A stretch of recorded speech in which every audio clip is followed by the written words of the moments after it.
halaman 135 bagian C.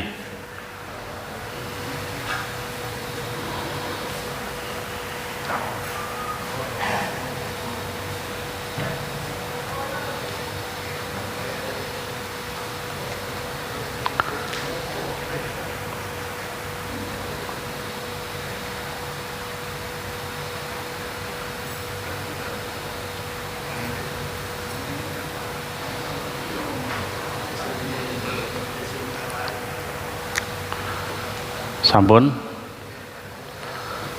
hadirin hadirat para jamaah ingkang sangat kula hormati. Bismillahirrahmanirrahim.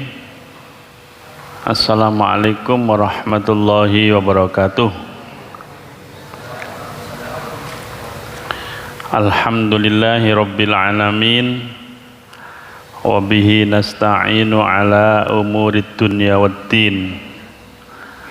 Wassalatu wassalamu ala anbiya'ikal mursalin nabiyyina Muhammadin dhi khuluqin azim wa ala alihi wa sahbihi wa man tabi'ahum bi ihsanin ila yaumiddin. Wa ba'du. Bagian C, para jamaah sekalian, tema besarnya manusia dan kebudayaan. Kebudayaan sebenarnya melekat dalam kehidupan manusia. Lahirnya kebudayaan bersamaan dengan lahir dan berkembangnya kehidupan manusia. Kehidupan merupakan endapan dari kegiatan dan karya manusia yang tidak lagi diartikan semata-mata sebagai segala manifestasi kehidupan manusia yang berbudi luhur seperti agama, kesenian, filsafat dan sebagainya. Dewasa ini kebudayaan diartikan sebagai manifestasi kehidupan setiap orang dan setiap kelompok dalam arti luas. Manusia tidak bisa begitu saja hidup di tengah alam, melainkan selalu mengubah alam itu melalui akal budinya, cipta karsa dan rasa yang telah dibekalkan oleh Allah kepadanya. Jadi manusia di situ disebut apa? Melainkan selalu mengubah alam. Artinya apa para teman sekalian? Manusia wasta'marakum fiha, dikasih tugas apa? Istamarakum fiha, memakmurkan alam dengan apa? Dengan akal budinya. Allah membekali apa? Huwallazi khalaqalakum, dialah Allah menjadikan kamu. Huwallazi khalaqalakum ma fil ardi jami'a, apa-apa yang dijadikan oleh Allah di muka bumi itu lakum, bagi kamu, jami'an, semuanya. Tugasnya manusia wasta'marakum, memberi kemakmuran, mengelola. Jadi di situ tadi itu mengubah alam melalui akal budinya yang dikasih Allah bekal kepadanya.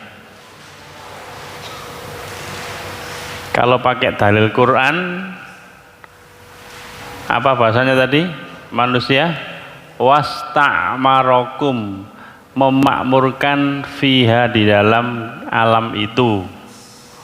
Lalu manusia di situ dikasih bekal namanya seluruh jagat raya itu. Jagat raya dikasih Allah, huwallazi khalaqalakum, Apa saja ma fil ardi. Jadi tidak untuk siapa-siapa, tapi untuk manusia. Kalau pakai ayat yang lain, wa ma khalaqtul jinna wal insa illa liya'budun. Ada bangsa jin, ada bangsa manusia yang dikasih kehidupan dalam arti memakmurkan di muka bumi ini. Lah di situ ada manusia tidak dapat hidup dengan makanan yang tidak diolah. Yang tidak diolah maupun dimasak terlebih dahulu. Dengan akal budi karsa manusia yang oleh Allah apa? Terseiling ayatnya itu. Innas sam'a wal basara wal fuada. Allah menjadikan apa? As-sam'a.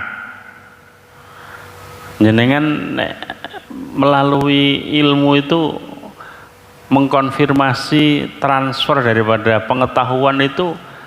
Kalau Allah memberikan informasi itu innas sam'a dulu Pak, ini dulu, tidak ini.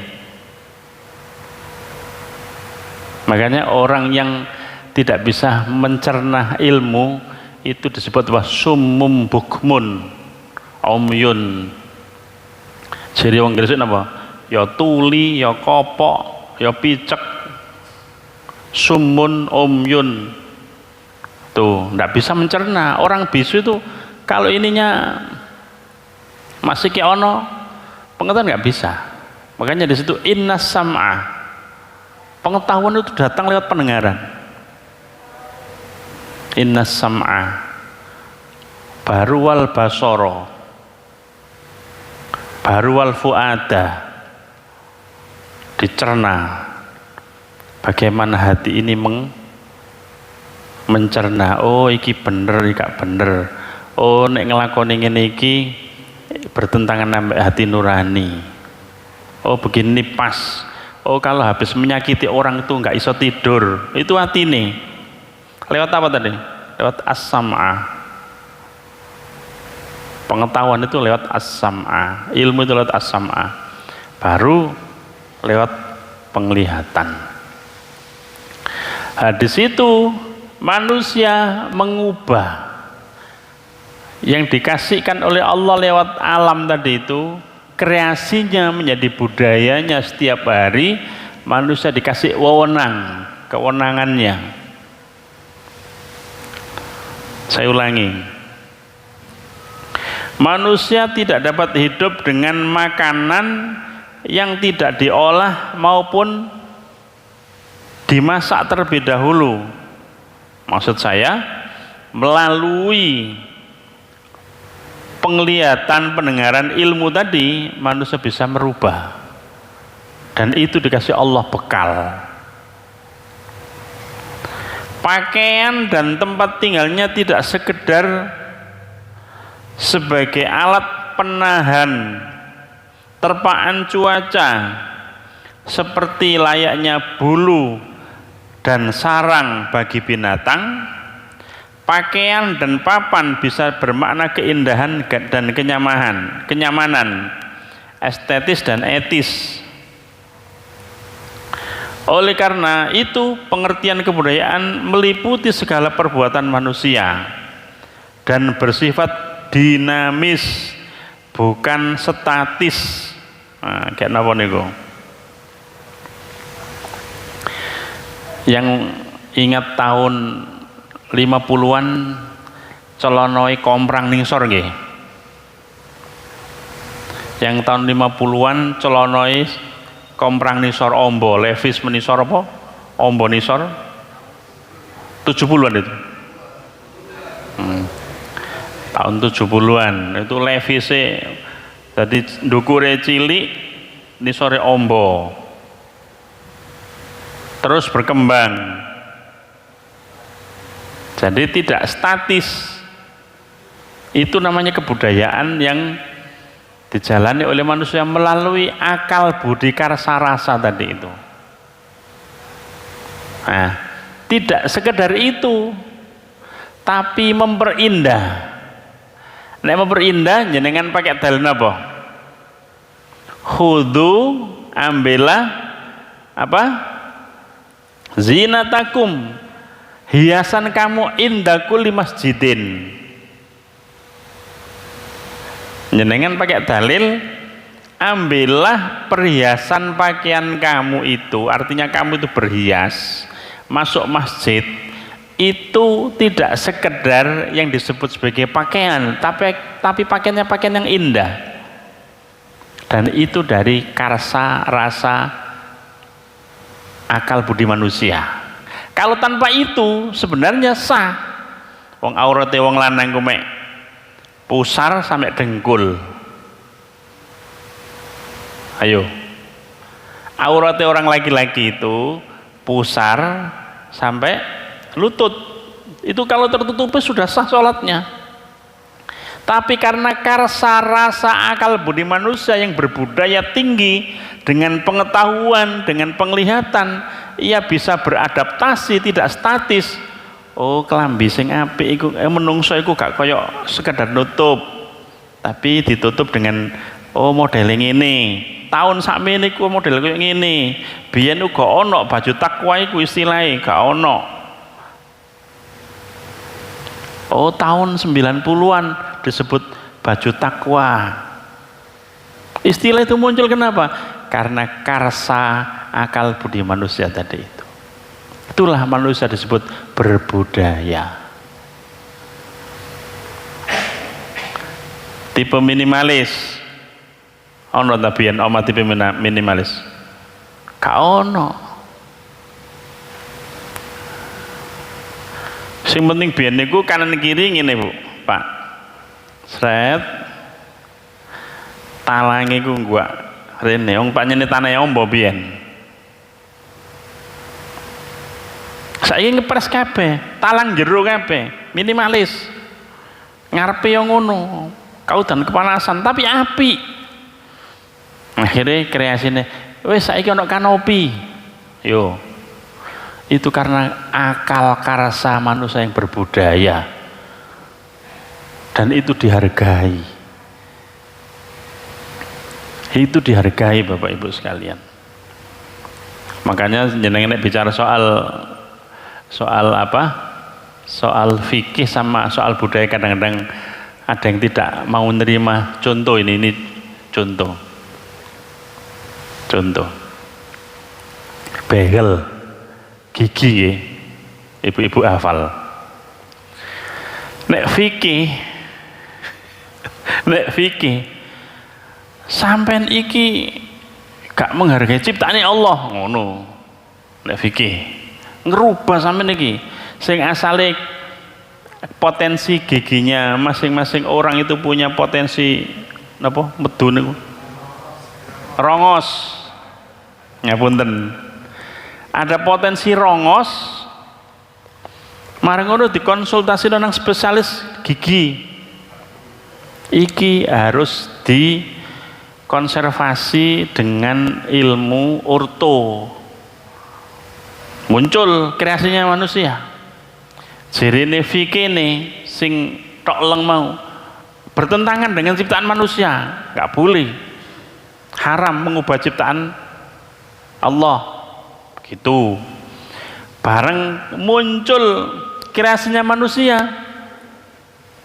dengan ilmunya, penghargaan kepada ilmunya diteliti. Oh, ternyata bisa didekati lewat orto.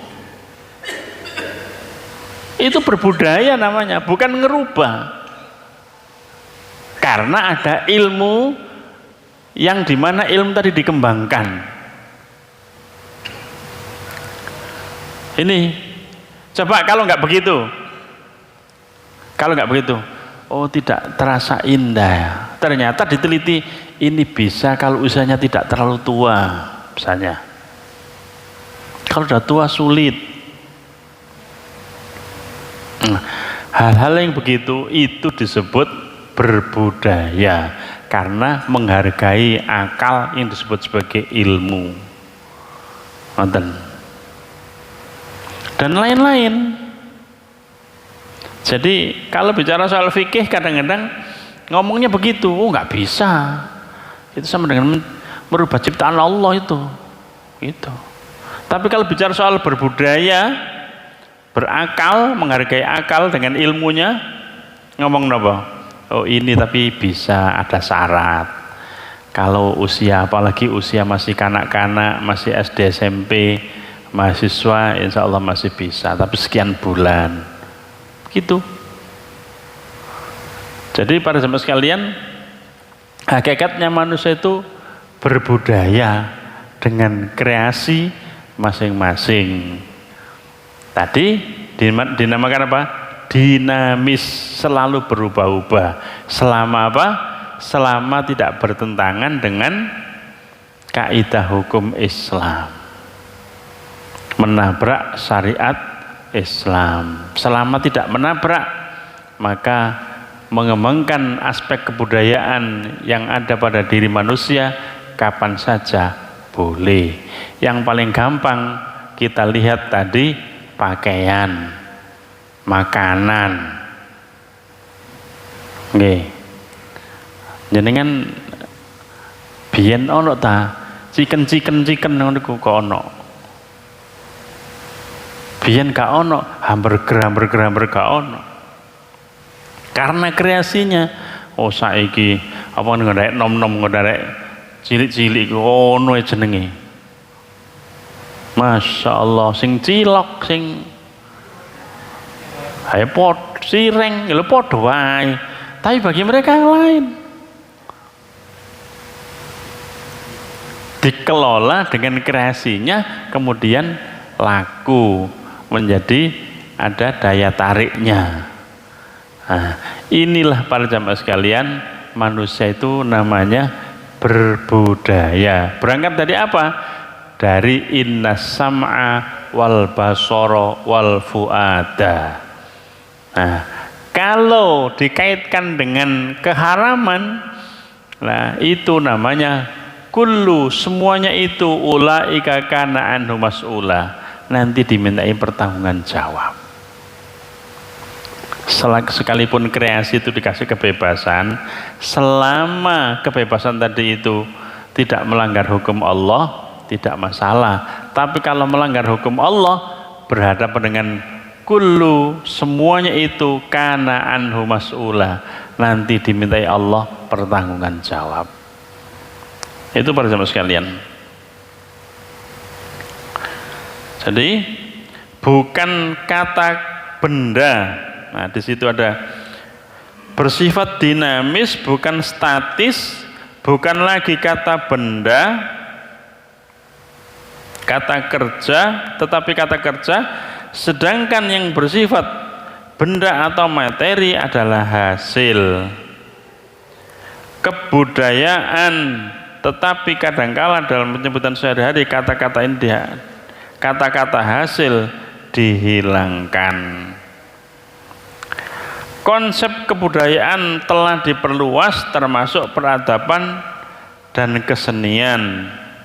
Meskipun secara akademik orang sering membedakan antara kebudayaan dan peradaban, tetapi pada dasarnya keduanya menyatu dalam pengertian kebudayaan dalam arti luas dan dinamis.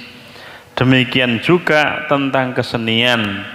Kalau melihat struktur kebudayaan sebagai sistem, maka kebudayaan didukung oleh 4 subsistem, yaitu 1. Subsistem gagasan yang berisi pandangan hidup dan nilai budaya. Jadi aspek pandangan hidup yang tidak lepas dari sumber asasi Quran dan Sunnah. 2. Subsistem normatif yang meliputi moral, adat, hukum, dan aturan. Tadi yang dinamis, panjenengan eling bagaimana berpakaiannya orang terdahulu, kemudian berubah seperti sekarang. Bisa jadi nanti juga begitu perkembangan tahun-tahun berikutnya.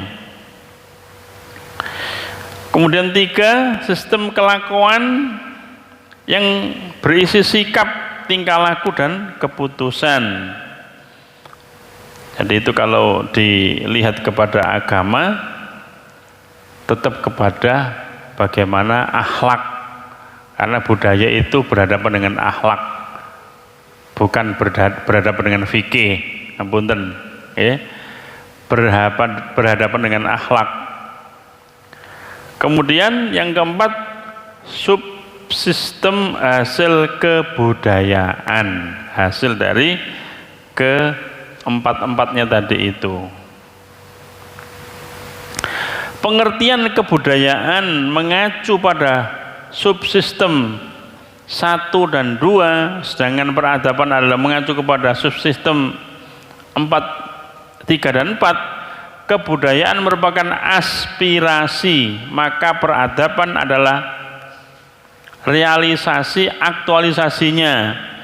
Hubungan kebudayaan dan peradaban adalah kepaduan dua dunia, rohani dan jasmani, dalam hubungan sebab akibat yang senantiasa berkembang. Kebudayaan dan peradaban bagaikan dua sisi dari satu keping mata uang yang sama-sama dalam pengertian kebudayaan dalam arti luas, aspirasinya di kebudayaan, ada di kebudayaan, bentuk konkretnya adalah peradaban. Di situ disebut makalah Munas Tarjih ke-23 dalam kebudayaan dan kesenian perspektif Islam. Jadi para jamaah sekalian, di situ manusia merupakan makhluk yang mendunia atau khalifatullah fil ard, yang memiliki kemampuan diberikan oleh Allah meningkatkan dirinya selaku makhluk berakal budi, dan karenanya manusia selalu mengembangkan kebudayaan. Dengan kebudayaan manusia memperoleh gerak pemanusiaan manusia. Di samping itu kebudayaan manusia merupakan proses humanisasi, yaitu peningkatan martabat manusia yang bermakna spiritual bukan fisikal.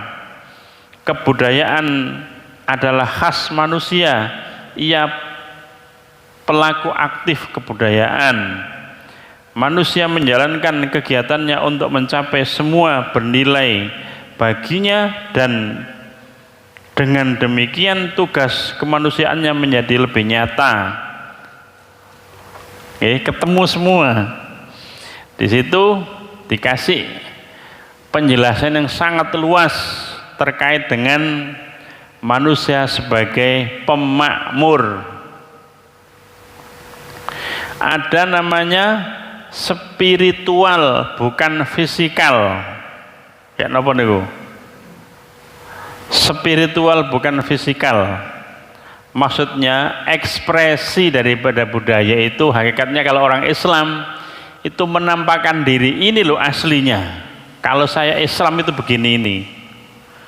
Jadi sumber ajarannya itu berlaku. Kalau non muslim gimana Pak? Di luar Islam atau masyarakat yang setiap hari tidak pakai norma-norma agama Islam, ya sama, kebiasaannya seperti itu, berlaku dari sumber agamanya. Contohnya, ngapunten, yang perempuan suka buka aurat misalnya, ya biasanya di sana begitu, pakaian kesehariannya, bahkan dalam beribadahnya mereka tidak menutup aurat, misalnya bernyanyi, itu berarti sumber utamanya peradaban atau kebudayaan itu diolah dari kesehariannya seperti itu.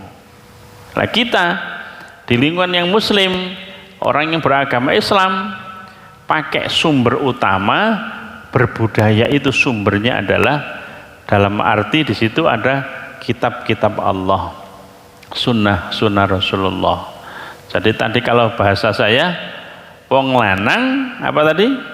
Wong lanang sholat nutup udele sampai dengkule wis sah. karena auratnya di situ. Tapi karena dia berbudaya dengan akal yang sangat tinggi, menghargai akalnya, akhirnya bikin baju. Itu. Akhirnya bikin baju. Dari mana memperolehnya? Dari alam yang dikelola. Alam yang dikelola seperti apa? Kita tahu. Ternyata prosesnya tidak 1-2 kali menjadi kain itu. Dan seterusnya. Oh, merajut. Kok iso dadi koyo ngene? Anang carane kepiye iki? Masya Allah, manusia sangat mulia sekali. Kalau pakai dalil apa Pak? Laqad khalaqnal insana fi ahsani taqwim. Fisiknya luar biasa. Menjadi luar biasa itu kemudian efek dari kegiatannya manusia pada spiritualitasnya. Jadi spiritualitasnya, rohaninya itu kalau sudah kuat, ya jiwanya sudah kuat, akan membentuk dengan sendirinya. Nanti luar-luarnya itu, fisiknya itu akan mengikuti dengan sendirinya. Kata sekolah jenengan ini tidak fisiknya, tapi kenapa kepanggil memenuhi agama Allah, namanya sholat, namanya berjamaah, namanya berkumpul-kumpul, namanya silaturahim, namanya ngaji. Kenapa? Karena itu jiwanya, spiritualnya yang hidup, bukan fisiknya. Nek fisiknya nggak ketemu, fisiknya nggak ketemu, fisiknya dilabur, wis rampung. Tapi kan yang hidup itu jiwanya, spiritualitasnya. Maka panjenengan hadir seperti ini. Itu percuma sekalian. Lah ayatnya, wa ila samuda akhahum sholihan qala ya qaumi ibudullaha ma lakum min ilahin ghairuh huwa ansa'akum minal ardi wasta'marakum fiha fastaghfiru summa tubu ilaih inna rabbi qaribum mujib. Dan kepada kaum Samud kami utus saudara mereka Soleh berkata, hai kaumku, sembahlah Allah, sekali-kali tidak ada bagimu Tuhan selain Dia.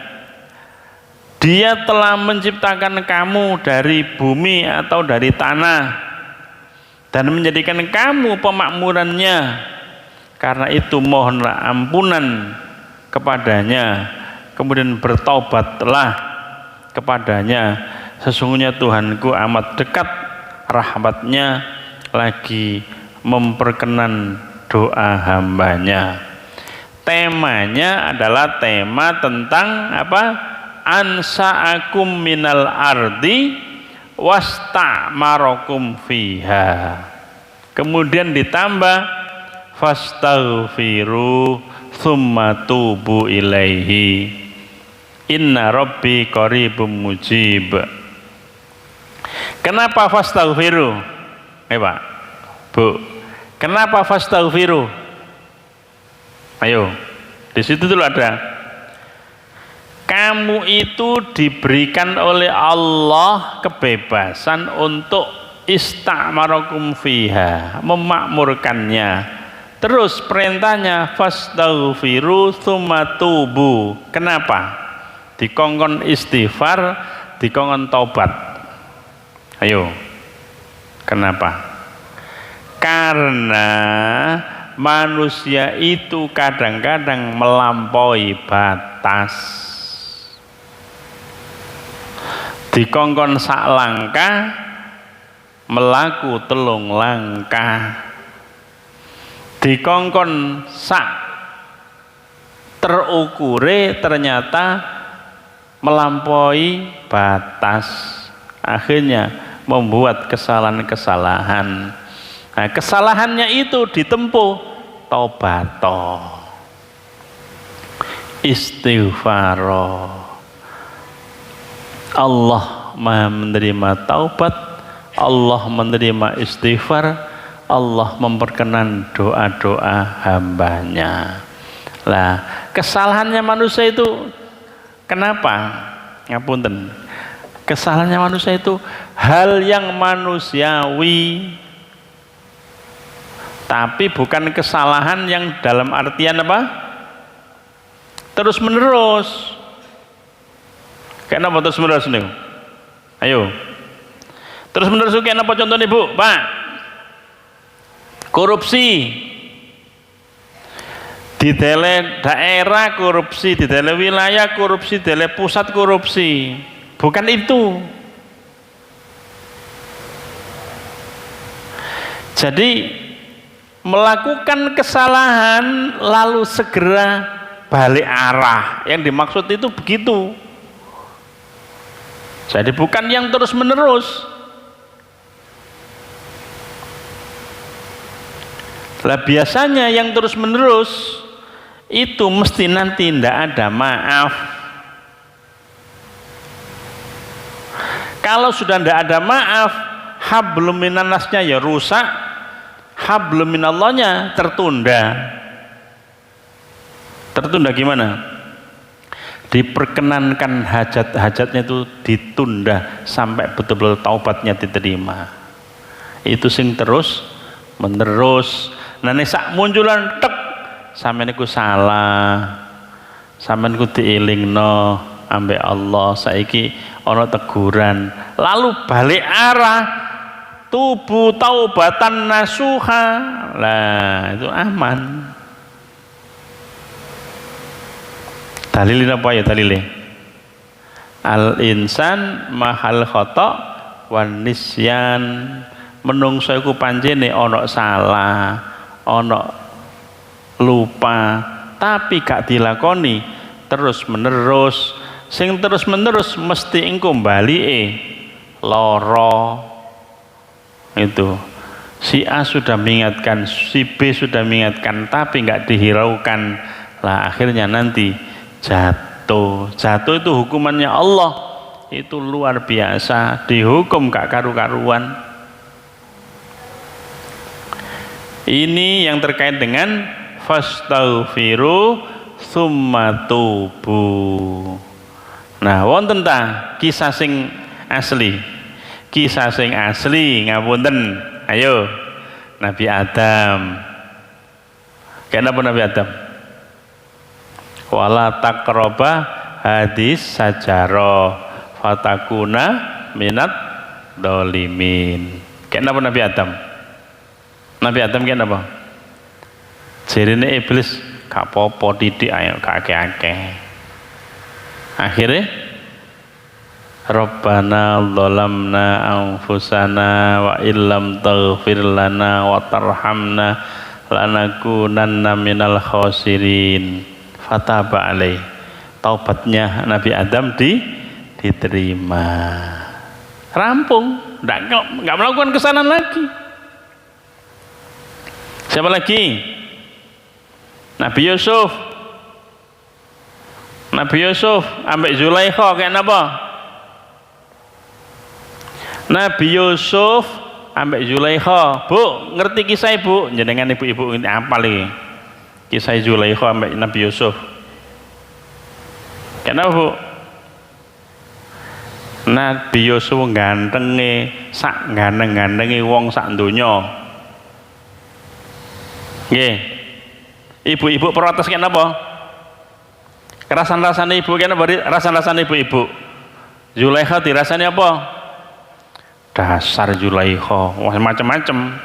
Barang diundang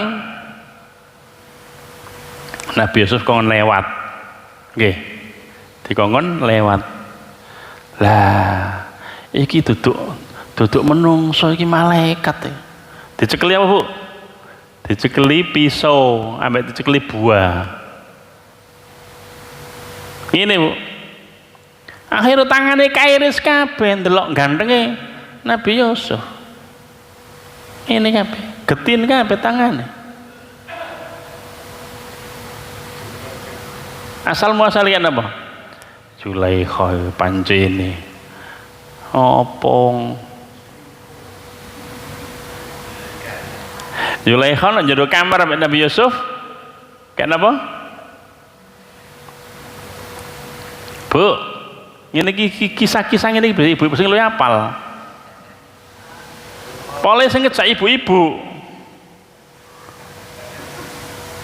Loh, jenengan cek kisahnya. Kenapa kok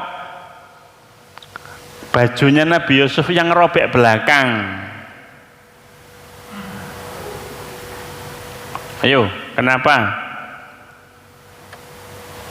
Bu, sampean insya Allah nek kisah Nabi Yusuf ibu-ibu lebih hafal karena Mbak Zulaikha mulai bareng Nabi Yusuf melayu, nggih. Gara-gara melayu itu gara-gara apa? Dielingno dengan suara gaib. Yusuf, kon niku nabi. Kenapa Bu? Nabi Yusuf kon niku nabi. Gak patut walaupun kon nok jero kamar ambek Zulaikha wong loro anu siap padha senenge. Langsung Nabi Yusuf napa? Melayu. Nabi Yusuf melayu dicekeli ambek Zulaikha napa kelambine suwek mburi. Akhirnya Zulaikha gawe fitnah, isun diperkosa macam-macam lah istilahnya. Bareng ngono terus napa? Mantur ngoten. Ngomongin Nabi Yusuf napa? Buktinya kalau saya itu memperkosa mana? Dia dan pengadilan. Kalau saya memperkosa ya baju depan saya yang robek. Karena saya lari, saya digendoli ambek Zulaikha ya baju saya belakang yang robek. Pengadilan membenarkan. Kesalahannya Nabi Yusuf diilingno dengan suara gaib. Nek Nabi Yusuf tobat dadi nang mulyai Nabi Yusuf. Nah ini para jemaah sekalian. Jadi kesalahannya manusia itu kalau tidak bertingkat-tingkat bertumbuk-tumbuk, Allah menyebut di situ apa? Inna Rabbi qaribum mujib. Diampuni. Tapi kalau bertingkat-tingkat sampai melampaui batas, dilogur nama Allah. Jadi siksanya keras. Nabi Yunus alhamdulillah. Nabi Yunus ujiannya apa gak berat mana teman? Nabi Yunus dikongkon dakwah, wis kaummu iku jangan nyembah nang Allah, kono sing iman ditinggal melayu. Nabi Yusuf gak nyongko disiapna Allah ujian berat, melayu nang kapal kepengin ngelek nggon sing luwih aman. Nek tengah-tengah laut ndak taunya apa? Kapal ditumpangi tiba-tiba oleng. Jirine penduduk kapal napa?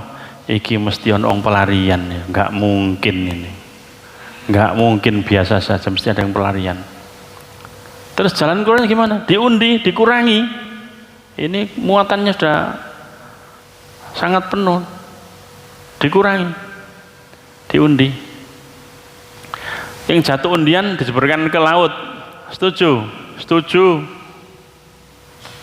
Dimulai undian, jatuh pada Nabi Yunus.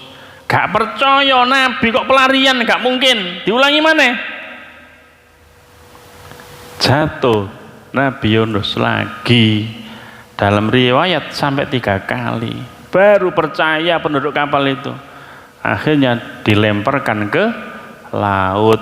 Allah menyiapkan ikan besar.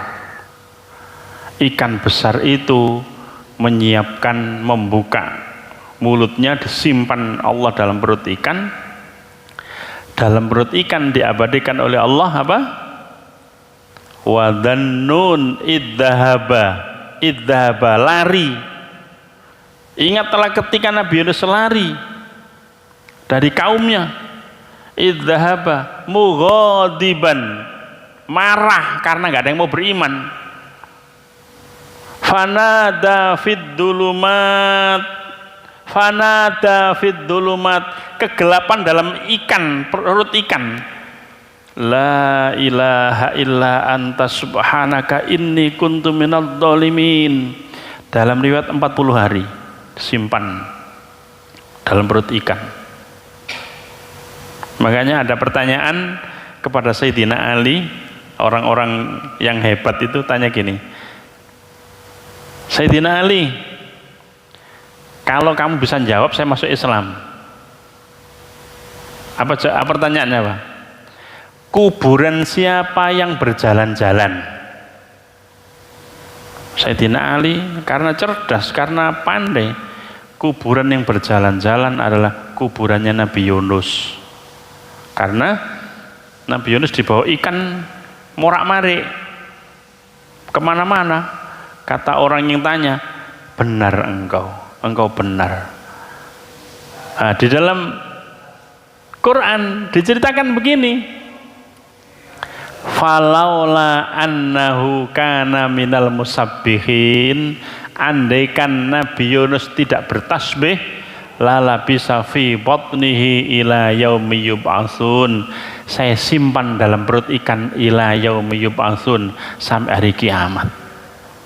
Jadi umpama Nabi Yunus gak tobat, Bu, Nabi Yunus gak tobat, Pak, disimpan oleh Allah ila yaumi yub'atsun dalam perut ikan. Jadi Nabi tobat. Kula jenengan sami fastaghfiru tsumma tubu, itu perintah. Jangan mengatakan dosa apa kon istighfar. Ngeten lho. Nyenengi iku lho. Ngeten lho. Wae salat mah lho. Ana jedah mandek titik. Konsentrasi kadang hilang, set, Masya Allah. Kadang di dalam sholat yang 4 rakaat, 3 rakaat, 2 rakaat, set, eling sing liya. Perintahnya apa? Assalamualaikum warahmatullah, assalamualaikum warahmatullah, astagfirullah, astagfirullah, astagfirullah. Itu kon istighfar. Menungso kon istighfar. Menandakan apa? Manusia itu memang punya salah, punya lupa. Jadi kalau tadi disebut dikasih kemampuan, dikasih perintah, dikasih keluasaan untuk mengembangkan wasta'marakum fiyha, karena dia menjadi khalifah fil ardi secara mendunia, potensi salahnya manusia itu tetap ada. Segera berbalik arah untuk banyak-banyak mohon ampun dan untuk banyak-banyak meniatkan bertaubat. Sejarah orang-orang masa lalu mesti mengalami begitu. Nah, sing bener terus gak tahu salah itu malaikat. Sing gak tahu salah, la ya'sunallaha ma amarahum wa yaf'aluna ma yu'marun, itu malaikat. Nek menungso iku ya kadang salah, kadang bener. Nek salah terus niku setan, iblis. Nonton. Lah manusia ketika salah, Masya Allah, iya, istighfar, balik. Bagaimana tuntunan Allah supaya tobat? Tidak terus-terusan dadi wong sing nglakoni salah. Nek nglakoni salah terus, potensi iblis luwih gede, akhirnya jegur. Nonton. Akhirnya apa istilahnya? Kobong, hancur. Sebab napa? Sebab dosae dhewe. Gak oleh nyalano wong liya. Ma asabakum min musibatin fa bima kasabat aidikum. Sebab perbuatanmu dhewe. Wis dielingno, aja ngono. Iku bojone wong. Bu, aja ngono iku bojone wong. Pak, ojo ngono iku bojone wong. Wis gak hati-hati.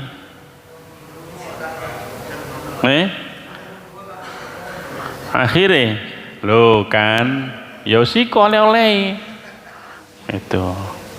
Ini kalau kita belajar tentang apa?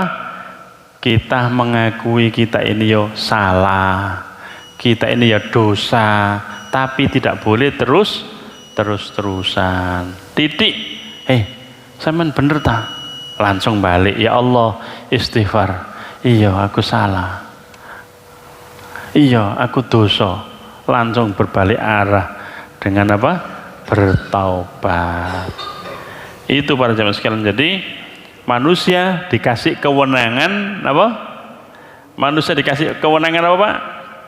Untuk berekspresi dengan budaya karsanya, tapi potensi salah tetap ada. Kalau salah, segera ingat bahwa perintahnya fastaghfiru summa tubu.